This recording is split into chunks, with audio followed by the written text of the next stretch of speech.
All right, what's up? What's up? What's up? It is the Black Podcast Show. Back at it once again. I am your humble, happy, and happily not hungover host, Shantae.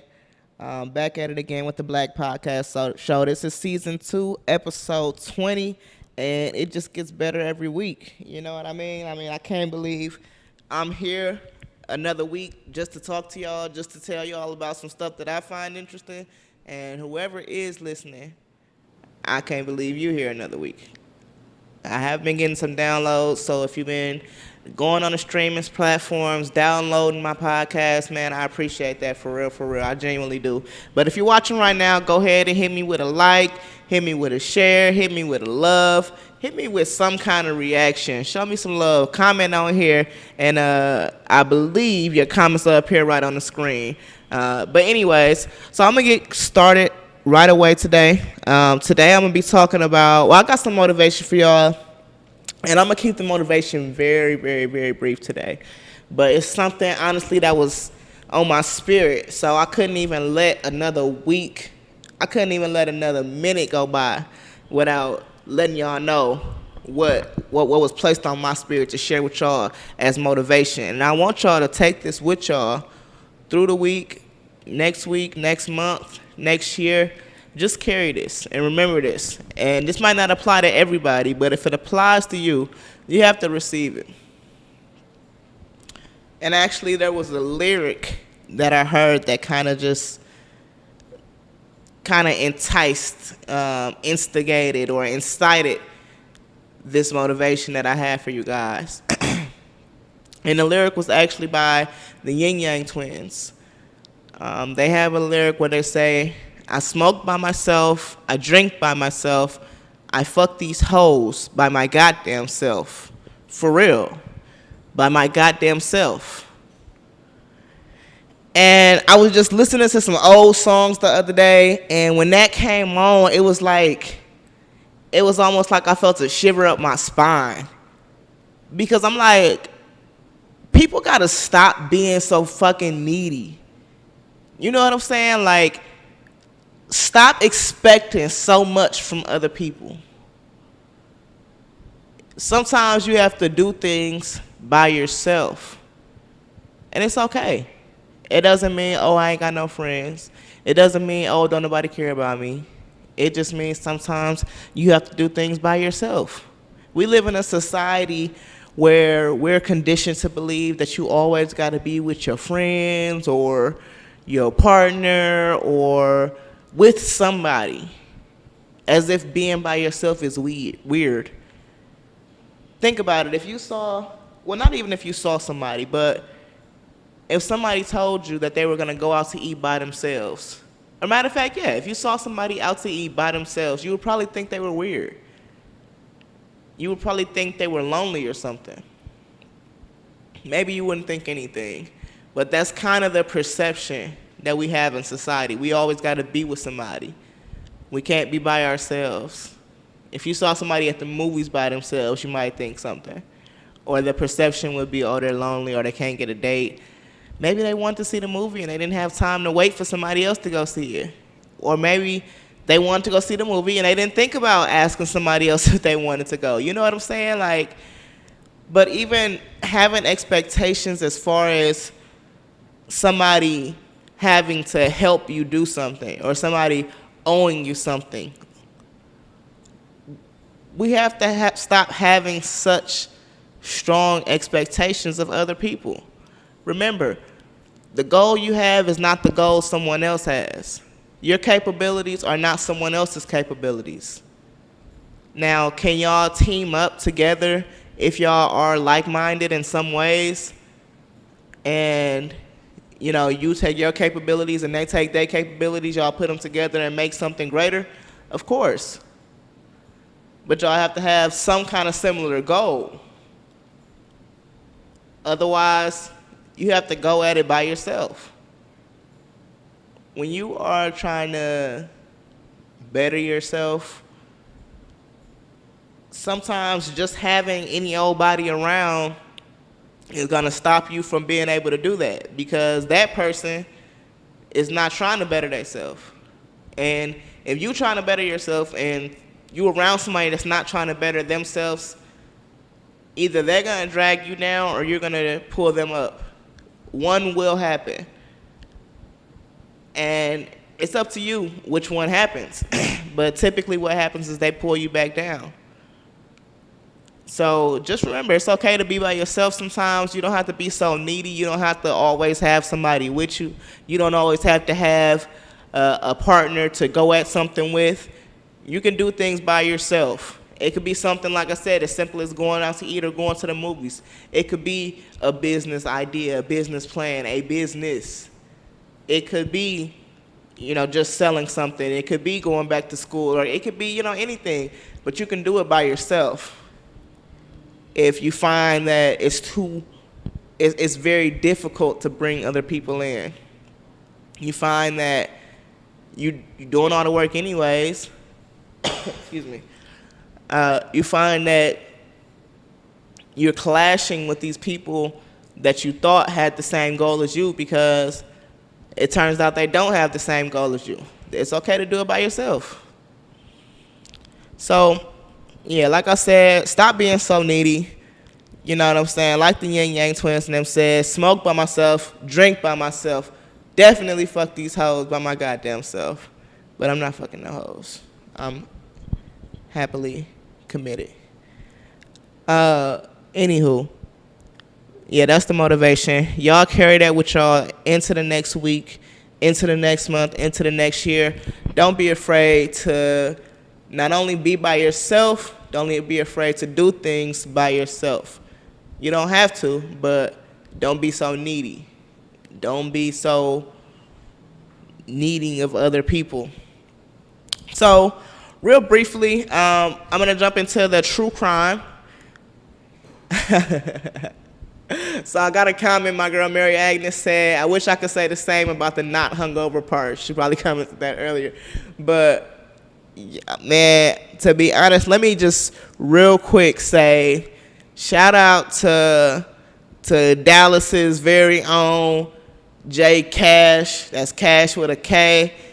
Man, it's Pride Month, so it's a whole lot of gay shit going on. Let me first of all say that. It's a whole lot of gay shit going on. I got a whole lot of gay shit going on. Last night, went to the LGBT after hours, 2 a.m. to 5 a.m. First of all, let me state, every time I do some shit like that, I get an aggressive reminder that I'm creeping up on 30. But they say 30 is the new 20, so. But, yeah, man, shout out to J Cash. Party, after set, lit as hell. After set was so fucking lit, and I had a good-ass time. My cousin Mike is down here from Texas. I'm talking about down here from Texas. He's down here in Dallas, Texas, from Milwaukee. So wanted to show him a good time. My girl came out, a couple other friends came out. Man, we had a really great ass time. And fucking Casamigos, Don Julio sponsored tonight. And honestly, I can't even believe it. I'm sitting here right now, but I'm good. No hangover. Man, I had to come. I guess I had a message to spread today. So, anyways, yeah, I had a good ass time. Just to say that if you're in the Dallas area, especially if you consider yourself part of the LGBT community, definitely check out the after set. I don't know the name of the building it was in, but yeah, just follow J Cash, man. That shit was lit as hell. I really had a good time. And the vibe was just a great vibe. It was no type of BS at all. The security was on everything. And just a good vibe. The DJ was on point. So, I can't even say enough. Like, I'm not even really like a club type of person. But I really have been turning up lately. But the vibe got to be right. So, like I told y'all a couple weeks ago, Space, Houston, vibe was on point. Last night, J Cash after set, LGBT after set, on point is an understatement. But anyway, I'm gonna get into the true crime. And actually, I was actually supposed to have 2 guests, if I'm being honest. But I was gonna do a sports true crime since I was gonna have two gentlemen on the show, but I'm gonna go ahead and still do it anyways because I thought this was very interesting. So the guy I'm talking about today is Chris Benoit. If you are a fan of WWF, SmackDown, stuff like that, you probably heard of the wrestler Chris Benoit. Used to wrestle back in the day. He was super popular in the 90s and the 2000s. He also worked with the ECW, which is the Extreme Championship Wrestling. Basically a bunch of other wrestling organizations I had no idea existed. I did used to watch WWF back in the day when I was like in third grade. So he came up with the likes of Chris Jericho, Eddie Guerrero, those type of heavyweights. And what rightfully set Benoit apart, though, from his peers was just the fact that he was immensely obsessed with wrestling. And he had been since the age of 13. Basically, Chris went to a wrestling match when he was 12, and he saw this guy named Kid Dynamite and some other wrestlers who were very popular at that time. And from that moment, he decided that he wanted to be a wrestler. And while he ends up doing some crazy, pretty much fucked up shit, I have to say that his dedication to his passion was certainly commendable. You know what I mean? To decide what you want to do with your life at the age of 13 and actually do it, is it genius or is it stupidity? Anyway, he did commit to wrestling. This guy was born in 1967, and by 1985, he had began a career in the New Japan Pro Wrestling League. So 1967, 1985, he was 18 years old, and he was already in the wrestling league in Japan. So, you know, he immediately jumped into his career. And basically, Chris kind of just went through a lot of smaller wrestling organizations until he eventually joined the WWF. And once he joined the WWF, he pretty much blew up from there. And he became very popular. He actually had this move that he mimicked after Kid Dynamite, which was a headbutt dive, where he would dive from off the ropes and headbutt his opponent. And the thing was, Kid Dynamite actually had told him not to do that move. That move actually ruined Kid Dynamite's life. So this guy, Kid Dynamite, was actually paralyzed from the waist down because his spine was so frayed from doing that move all the time. And Kid Dynamite got the move from another wrestler who had told him not to do it because it ruined his life. So, you know, these motherfuckers don't listen. But it's his passion. It's their passion. It's when people get so passionate about something to where they are passionate to a fault, it's actually the only way, excuse me, that any industry, to me, can be pushed forward. And Chris Benoit definitely changed pro wrestling. So anyways, like I said, he had these moves. He really blew up in the WWF. But Chris Benoit had been on steroids for quite some time. So pretty much his entire wrestling career, he had been taking steroids. And ultimately, I'm going to tell y'all what he did, for those that don't already know, but they decided that it wasn't linked to steroids, but to me, there's no way you take steroids for such an extended amount of time. And we're talking about 10, 15 years, and there's no permanent, lasting mental effect. Of course, I'm not a doctor, so I don't know, but that's what I would think. So Benoit, like I said, was on steroids. He was doing these crazy moves. He would be in these, what was it called? These TCL matches. And TLC matches. And it's not TLC like 10 and 11 care. It's tables, ladders, and chairs. So back in the day, and they can't even do this anymore because of what Chris Benoit did. Back in the day, they would have these wrestling matches where they would literally hit each other with tables, metal chairs, and ladders. So now if you watch wrestling, you'll notice that they can only hit each other in the backs. And it's because initially they would hit each other in the head. And I guess I really don't even understand at what point why they thought that that was even safe. But yeah, Chris Benoit went through all that. He was pretty much wrestling's their poster boy, their rags to riches story. You know what I mean? He started training at the age of 13, committed himself to the sport, to the craft, and he was, even though he was short, that's kind of something that held him back for a while because he was like 5'8", and a lot of these wrestlers are like almost 7 feet or taller. That almost held him back, but because it didn't, he became wrestling's, like I said, their poster boy, their rags to riches story, their against all odds type of story.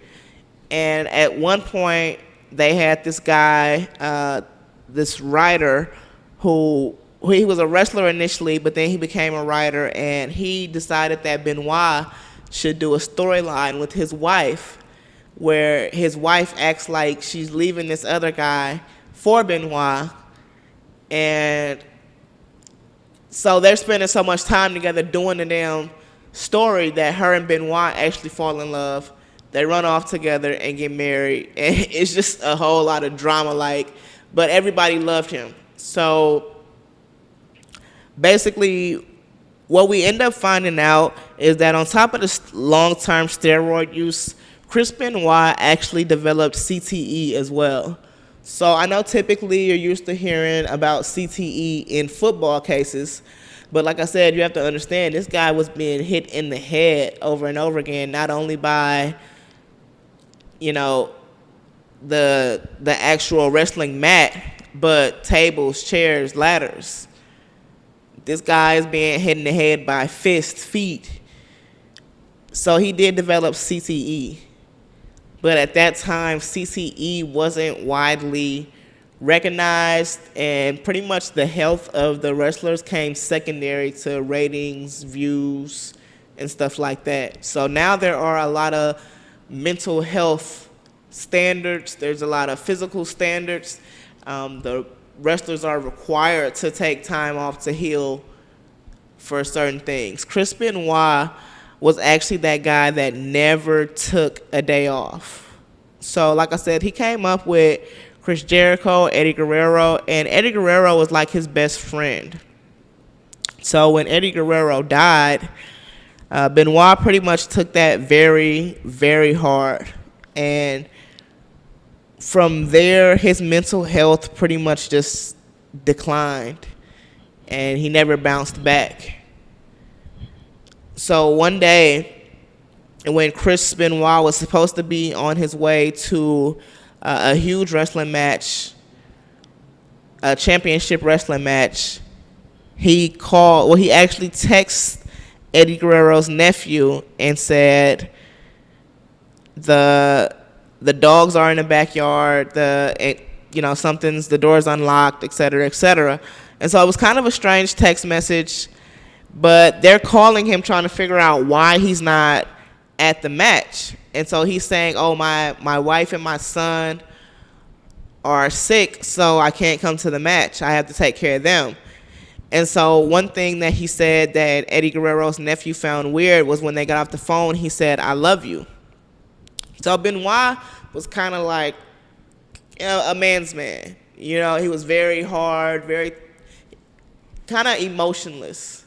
He didn't express his emotions. So that immediately stood out above anything else. When he said, I love you, Guerrero's nephew was kind of like, why did he say that? But he thought it was genuine, but he just didn't understand why he said that because he knows Chris is not that kind of guy. So it turns out that Benoit had actually strangled his wife to death, strangled his son, and then hung himself on his weights. He tied tied some kind of cloth around his neck and then connected it to his waist. So when he pulled the thing, it hung him. And there was really no reason from all the things that I've listened to, all the things that I've read. There seemed to not be a reason why he would have done something like this. But when they did, his parents actually donated his brain to science after this happened. So once they observed his brain, that's, like I said, when they determined that he had CTE. And because of Chris Benoit, so many things changed in the world of pro wrestling.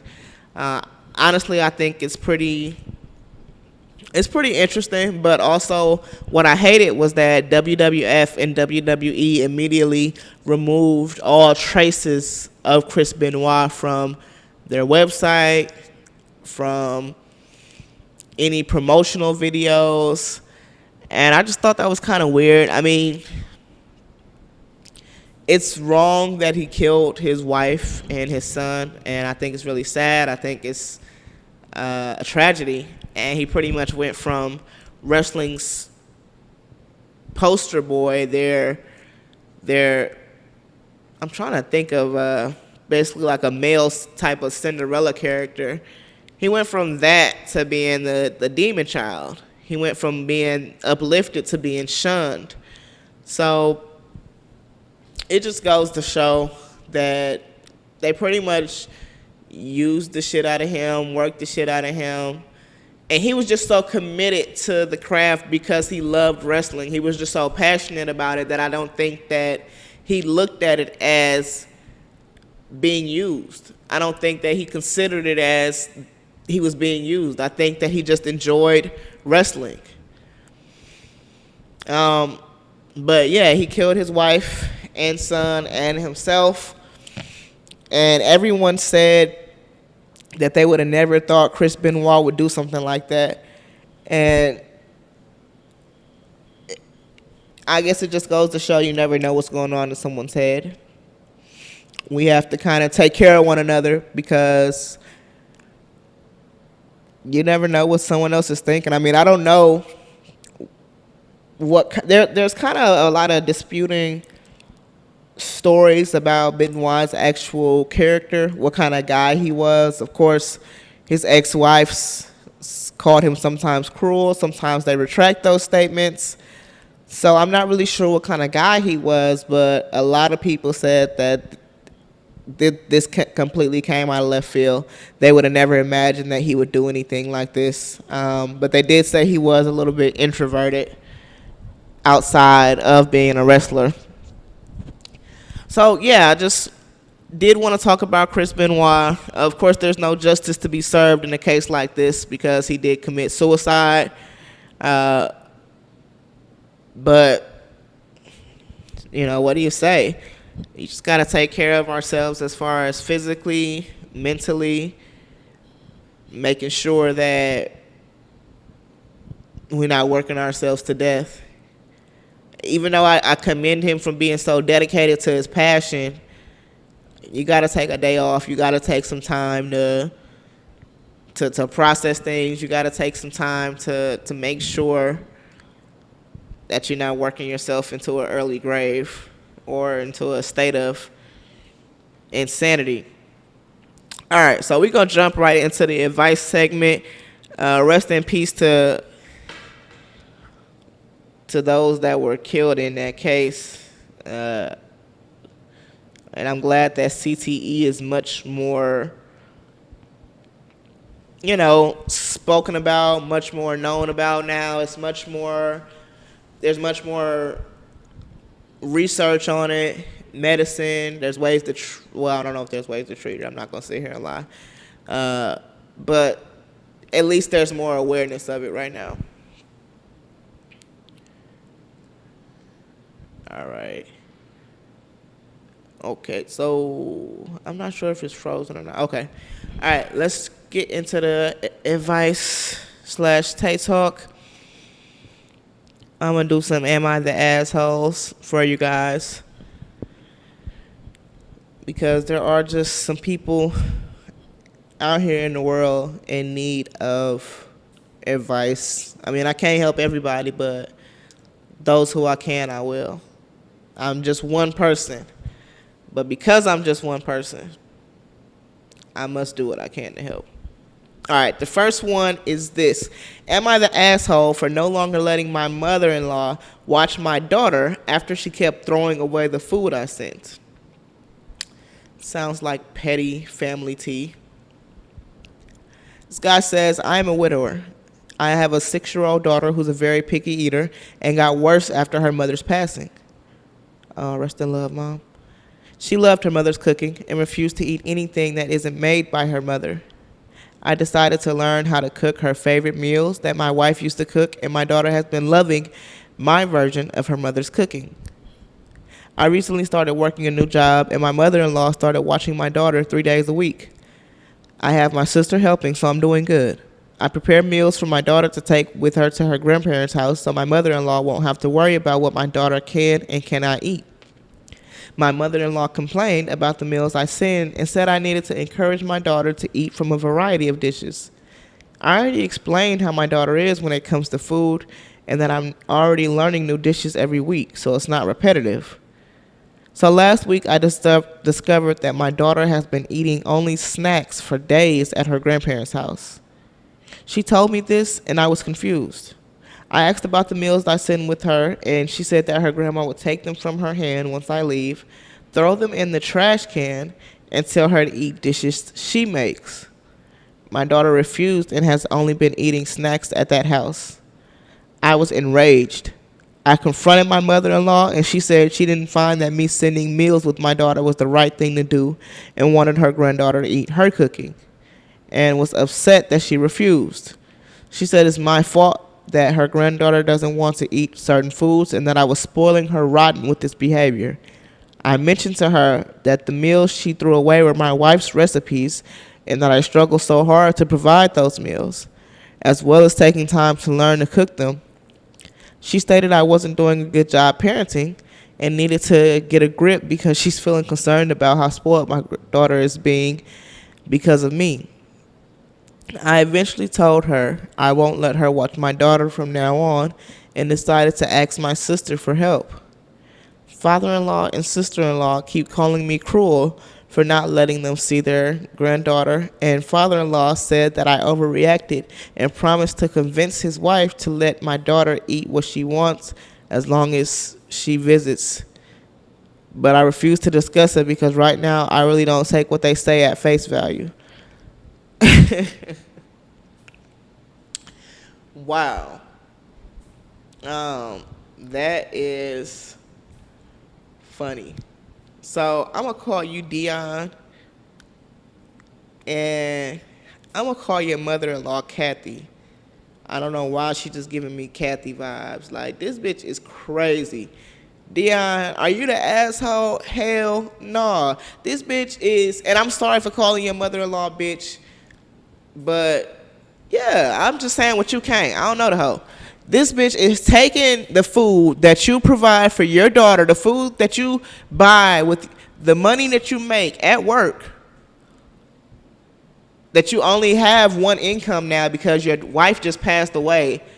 So she's taking the food that you have taken the time to learn how to cook specifically for your daughter and throwing it away as if somebody got food to waste, as if it's not kids and fucking wherever the fuck, everywhere, hungry. Are you insane? Like, Kathy, bitch, you need help. Like, seriously, that's messed up. That's really, really messed up. And there's no real reason for you to be behaving like this besides just straight up ego. You are upset that your granddaughter doesn't want to eat your cooking. You taking that personally. You taking that to mean, oh, my cooking isn't good enough. And maybe it's not, Kathy. Maybe Savannah is not finna scarf down them slimy ass string beans that the last 3 generations didn't have a choice but to eat. Savannah grew up in a keto household. She not eating them bullshit ass chitlins. So, Kathy, ma'am,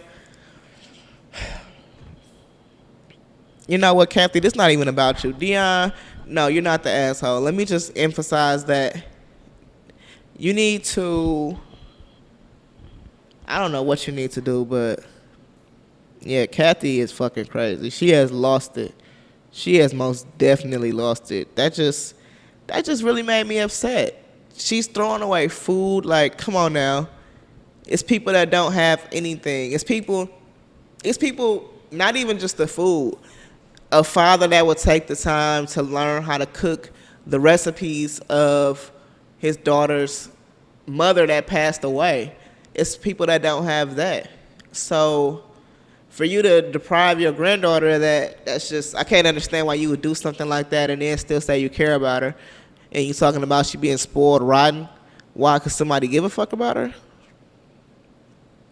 I don't know, Kathy. You giving me like hater vibes. And I know you're not hating on your granddaughter, right?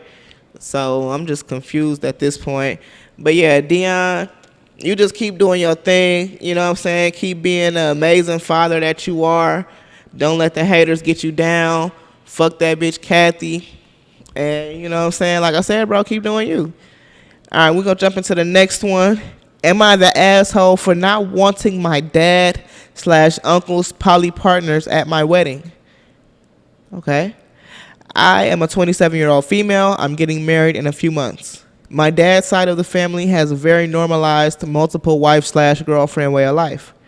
My grandfather had 2 women he called his wives, in addition to my grandmother, his actual wife, and a girlfriend. After my grandfather died in 2014, my grandmother came out and said that she never agreed to the relationship and had been trapped because she had my dad too young and was forced to marry my grandfather. My dad and his 2 younger brothers shunned her and cut contact after she said this. About a year later, my mom said the same thing and filed for divorce. After they divorced, I ended up going no contact with my dad for several years until he reached out to me in 2019 because he was diagnosed with lung cancer. We have since redeveloped the relationship, but I'm clear, I have no interest in meeting his 3 quote-unquote girlfriends. When we sent out wedding invitations, we offered all the adults a single +1 option. There was no issue at the time. Then my dad called this week asking about how far our venue was from a specific road because he was struggling to find an Airbnb big enough for him and his brothers.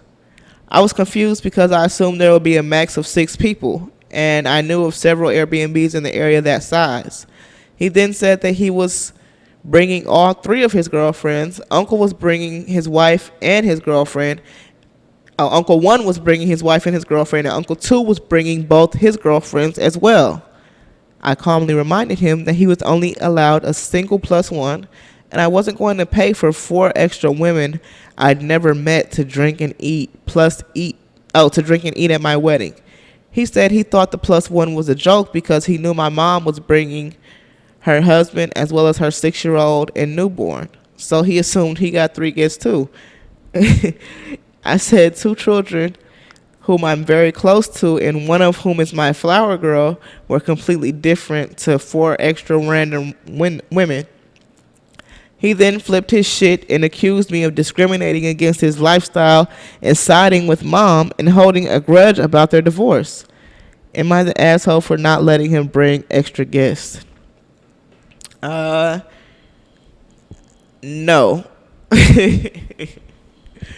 No, I'm going to call you Malika. Malika, you are definitely not the asshole. I feel like I used Malika last week, but I don't remember. But anyway, Malika, you're not the asshole. Your dad, let's call him Tyrone. Tyrone is the type of nigga where he feel like if you're not letting him do exactly what he want to do the way he want to do it, then you holding him back. You know what I'm saying? From doing something. He the type of nigga. This probably why him and your mama ain't together no more. On top of all the other bullshit, he the type of nigga that if he the type of nigga who hold on, let me get this thought right, cause I don't like this nigga. Like he really geeked up. He the type if you don't let him borrow some money, he think you trying to hold him back. You know what I'm saying? Like he'll call you and be like, "Let me borrow $200," and you're like, "I can't do it." man, you just don't want me to be able to X, Y, and Z. No, it's not that I don't want you to be able to X, Y, and Z, but it's not my responsibility. And you don't get to dictate what I do with my money. Nah, but he the type of nigga that'll tell you why you got $200 to spare. You know what I'm saying? He the type of nigga that'll be like, well, your paycheck was this much, and your rent is this much, and you should have this much left over. So, like, nah, not at all, Malika. You are not the asshole. Your dad. I don't feel like. I mean, I get that you did take sides when him and your mom broke up. It sounds like, but it sounds like he was probably an asshole. Like, he wanted to have multiple wives and girlfriends, and she didn't agree to that. But I'm going to also say, if she didn't agree to that, why did she agree to it? How was he supposed to know that she didn't agree to that if she agreed to it? So it's a nuanced situation. And, you know, I don't know what y'all's culture is. I'm assuming probably not American, probably not, you know, regular American. But I don't know. Y'all could be American. But, I mean, that's my thing. I don't get how you say you didn't, unless he sprung that on you once you already had the kid and got married. And it wasn't a from day one type of deal. Because to me, it's like you saying that you never agreed to it, but you're in the situation. And I think that you were probably pulled into a situation that didn't really have anything to do with you because you were a kid, but you only got one side of it. But also your dad probably is kind of trifling because the fact that he compared him bringing two girlfriends, his brother bringing two girlfriends, and his other brother bringing a girlfriend and a wife, to your mom bringing two kids and her husband, it shows that he just don't get it, or he just is purposely being difficult and obtuse, because that's not the fucking same, Tyrone, and you know that shit, crazy ass nigga. Malika, once again, you're not the asshole, and I don't think he should be allowed to bring extra guests to your wedding just because it's your wedding. So, no, like, you do what you want on your special day. All right, last one. Am I the asshole for not wanting to pay for my girlfriend's feminine products? So, me and my girlfriend have been dating for about 1 year, give or take.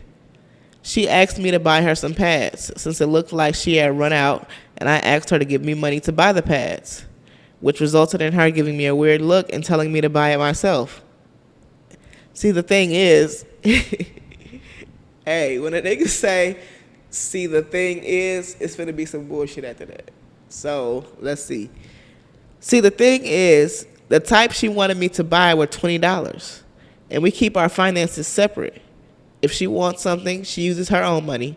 Same with me. So I asked if she would pay me back, and she told me that she shouldn't need to pay me back since we're dating, and this is the quote-unquote least I can do. So I proposed buying the smaller $11 pads, and she got even more moody because she has a big flow. I said I don't want to waste more money than I have to. She ended up getting frustrated and told me that I'm acting like an asshole, that a good boyfriend would buy pads, I'm acting cheap, etc. In the end, she gave me money to buy, and now she's mad at me, and whenever I try to defend myself, she says how I'm being so inconsiderate of her. I don't really get it. Feminine products cost money, and we've had this system going where she buys with her money, I buy with my money, and it's worked, and that shit is expensive. Why should I buy something that is around $20 when it's for my girlfriend? I feel like she's being entitled to my money here just because she's on her period, and also not to mention she kept brooding because of it. I love her, I really do, but I don't want her to waste my money on what she prefers when the cheaper option is good enough. Am I the asshole? I don't even know if I should dignify that with, like, yes, nigga. Edit. I'm not poor or in a bad financial situation. I just don't want to waste too much money on things I can choose to spend less money on. Wow. Oh my gosh, like I gotta just read that last paragraph again. This dude says, why should I buy something that is around $20 when it's for my girlfriend? That's why, motherfucker. Like, what part don't you get? I feel like she's being entitled to my money just because she's on her period. What does that even mean? She's being entitled to my money just because she's on her period. That is hilarious. Like, dude, you are a funny nigga. Like, let me think of a name for you, because your ass is crazy. Your name probably Deontay.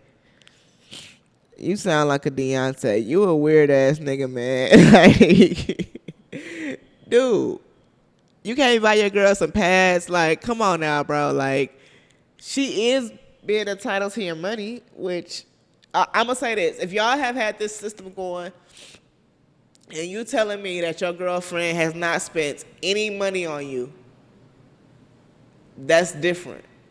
I mean, I get the confusion. It's not really different, but I understand the confusion. If you're telling me that not one time has this girl spent any money on you, then I get why you're confused, and I get why you're not understanding why she wouldn't just give you the $20. But she probably mad because she probably does so much shit for you. She probably cook for you. She probably clean up behind you. I mean, I'm actually assuming, so I guess I can't really say that, but you said you're not in a bad financial situation. You're not poor. Like, she's not asking you for $20 for some damn nail polish or some makeup or some crack to shoot up her veins or some shit. She's on her period. Blood is leaking from her vagina, and she's asking you for $20 for pads. Yo, cheap ass. Yo, you're an asshole, bro. Like, you're an ass. You're not even an asshole. You're just an ass. Like, your cheap ass told her to buy the smaller ones. She's telling you she has a heavy flow. It's not a cheaper option, bro, because if she has not to even get too deep into it, but let me just say this. If she has a heavy flow, that means she's going to be using more of the smaller ones, in which case you'll have to buy an additional package anyways, and it's going to end up being $22. So, man, you are an asshole. Like, are you crazy? Like, at no point while you was typing all that out did you not say to yourself, okay, let me stop. Yes, I'm definitely an ass. Like, Deontay, come on now, bro. Buy your girl some pads. Like, get off that. Buy your girl some pads. If she can't get no pads from you, you need to stop fucking with that hoe. If she can't even, like, if your girl say, can you buy me some pads, and your first response is not, yes, babe, what brand? Tell me what they look like. Send me the picture, like, which ones? You're not ready to date. Like, you're immature. And it would be different if you would have said, honestly, I'm on a very strict budget because, you know, I don't make that much money. I'm kind of in a bad spot. I'm trying to get ahead. That would have kind of been different. You know, that would have been kind of different, you know, because I can't say, oh, you got $20. But you said you're not poor. So, I don't know, bro. You weird. Buy your girl some pads. Like, buy your girl some pads 2021. That's all I'm going to say. If you can't afford to buy your girl some pads, you cannot afford to be dating. Real talk. All right. I got two more subjects I'm going to cover real quick, and I'm going to actually wrap things up probably a few minutes early today. Man, I got a dope-ass night planned.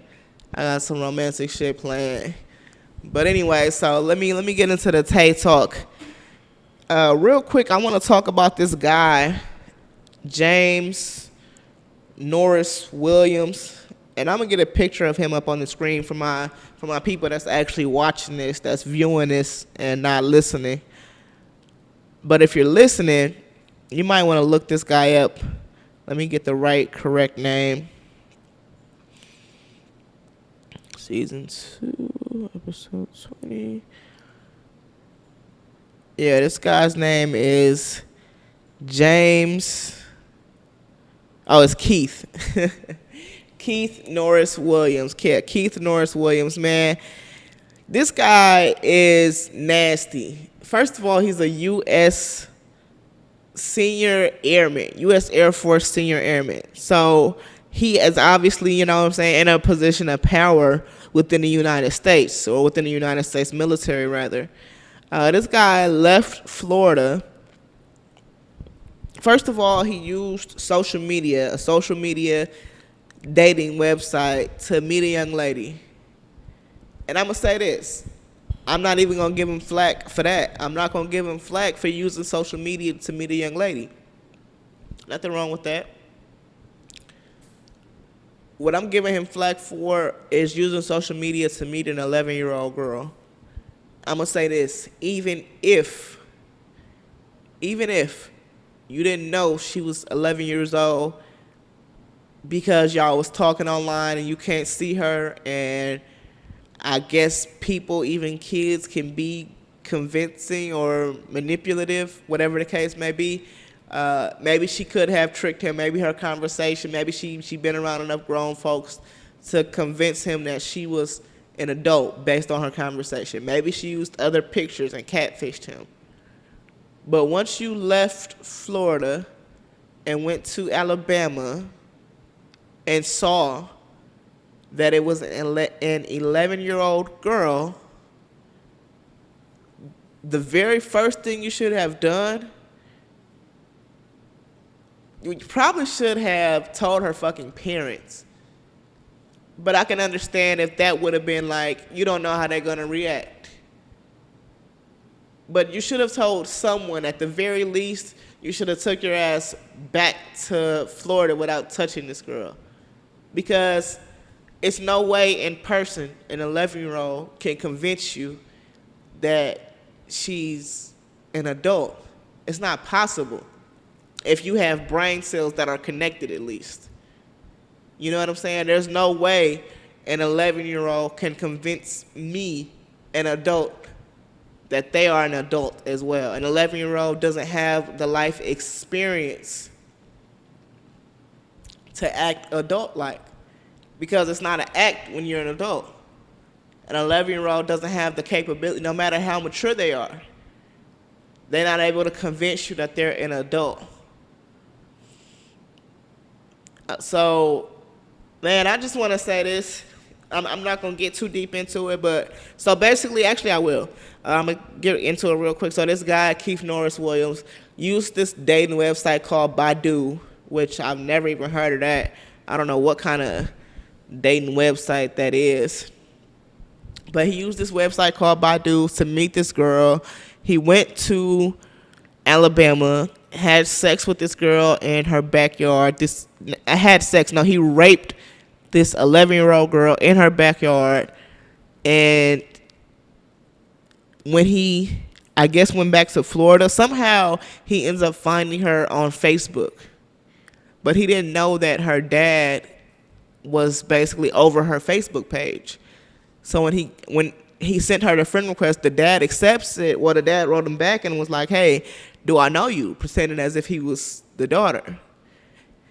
And man, this dude immediately gives it up. Like, "Oh, it's such and such off Badoo. Remember I came to see you and you had on this, and I'm gonna marry you one day." Like, just some sick shit. It's the type of shit. This is the type of shit you don't want to think about. I don't even have kids, and I'm extremely disgusted. I'm thoroughly disgusted. This is the type of shit that is any person that has young people in their life that they care about worst nightmare. Like, man, this dude is sick as hell. Like, seriously. So I just say this to say, look, if you got a kid and they got a cell phone, I know that nowadays it's hard to tell a kid, no, you can't have a cell phone. It's hard to tell a kid, no, you can't have an iPhone. But if you got a kid that has a cell phone, you need to make sure that you're checking it on a regular basis. And I don't give a damn about all that progressive shit where, oh, kids got privacy too. You shouldn't check their phones. They're allowed to privacy. No, fuck that.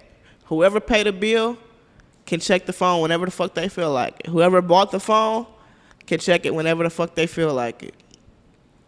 You know what I'm saying? Like, and it's not even that you have to be that harsh about it, but it's just, hey, you're my child. I love you. I care about you. I have to make sure that you aren't accidentally doing the wrong thing, because an 11-year-old child should never have that type of ability to connect with a 25-year-old man, stranger. You know what I'm saying?